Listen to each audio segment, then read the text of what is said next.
The 2025 High Limit schedule is out, and we will definitely talk about it, but there was other quieter news from the series yesterday that might be more important here. We'll dive in there, talk about everything you need to know, plus David Gravel's social media troll job and more. Let's go.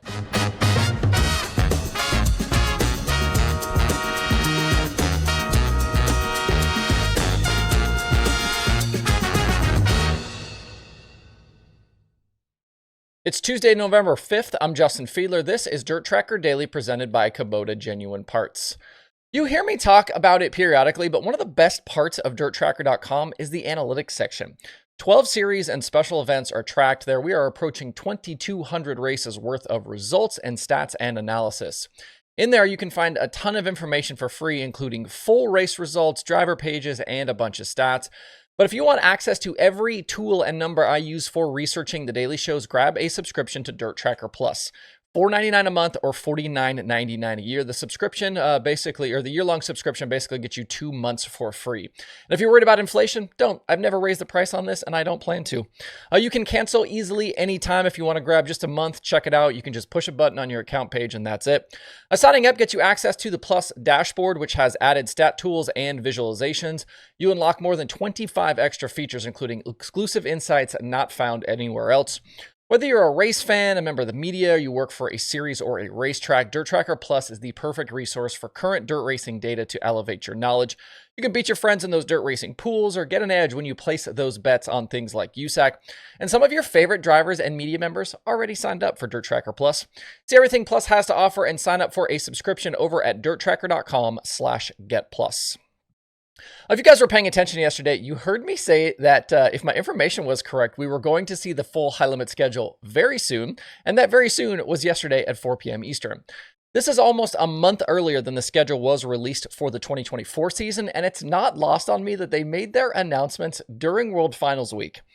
Diving in, the slate for year 2 of High Limit, very different, especially early on. And I said a few weeks ago that they were going to learn from the first season and iterate. And they definitely did that. A bunch of tracks are not back. That includes places like 34 Raceway, I-70, Riverside. And they've added 15 new tracks to the schedule. The season is going to open in mid-March at the Las Vegas Motor Speedway dirt track during the NASCAR weekend there, and then they will be immediately into a spring California trip. They'll hit Tulare, Bakersfield, and Paris before then coming back east through Arizona and Tovado in April. There are a lot of similarities to year 1 after the opening stretch, including the Port Royal weekends, Eldora during Kings Royal, stops at Lernerville, the fall West Coast trip, and then that same run from Skagit to Port for the Tuscarora 50, and then ending back at Texas. There is a nearly 2-week break in June, which will give teams the option to run the High Bank Nationals at Huset's or potentially Dirt Cup at Skagit, and the series is off for the first few weeks in August, obviously for the Knoxville Nationals. As is always the case with schedules, some fans are going to be happy that the track was added. Others are going to be furious that certain ones were left off. Every single year when schedules are released, it's the same reaction. When you work in PR, social media for a series during this time, you basically just ignore your notifications for a day or two.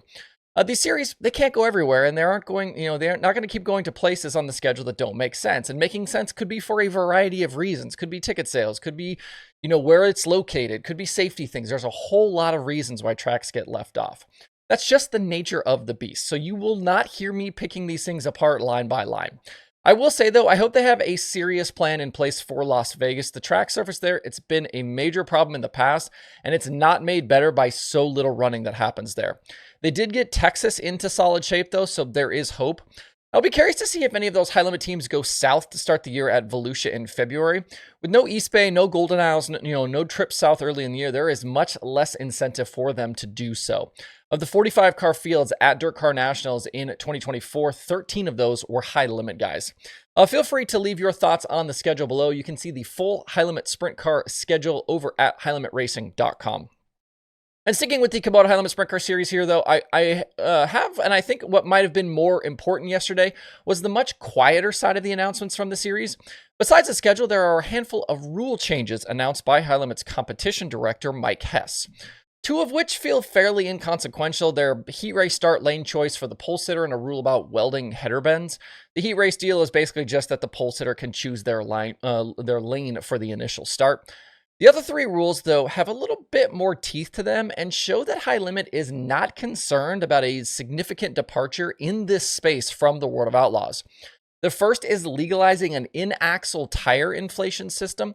Sprint car tires have bleeders in them to release excess tire pressure over the course of the race, and there is concern that under yellows and reds, those bleeders allow for too much pressure to be lost. So on research, drivers don't have a good sense for where they are on tire pressure, especially that right rear. This system, legalized by high limit, will actually put some air back in the tires if necessary. Think about like a little air compressor. This has been characterized to me as more of a safety change than one for performance. The flip side, though, is these systems are supposedly priced around $1,500, and you will see complaints about the cost. So we've already seen those in the last, 12 or 24 hours here. The next change is that high limit is allowing one in-car shock adjuster next season. If you pay attention to non-wing stuff, sprint cars and midgets, you know they have knobs inside the cockpit where they can make adjustments to the compression and or rebound of their shocks. So just like wing adjustments, drivers, while the race is happening, will be able to make those changes.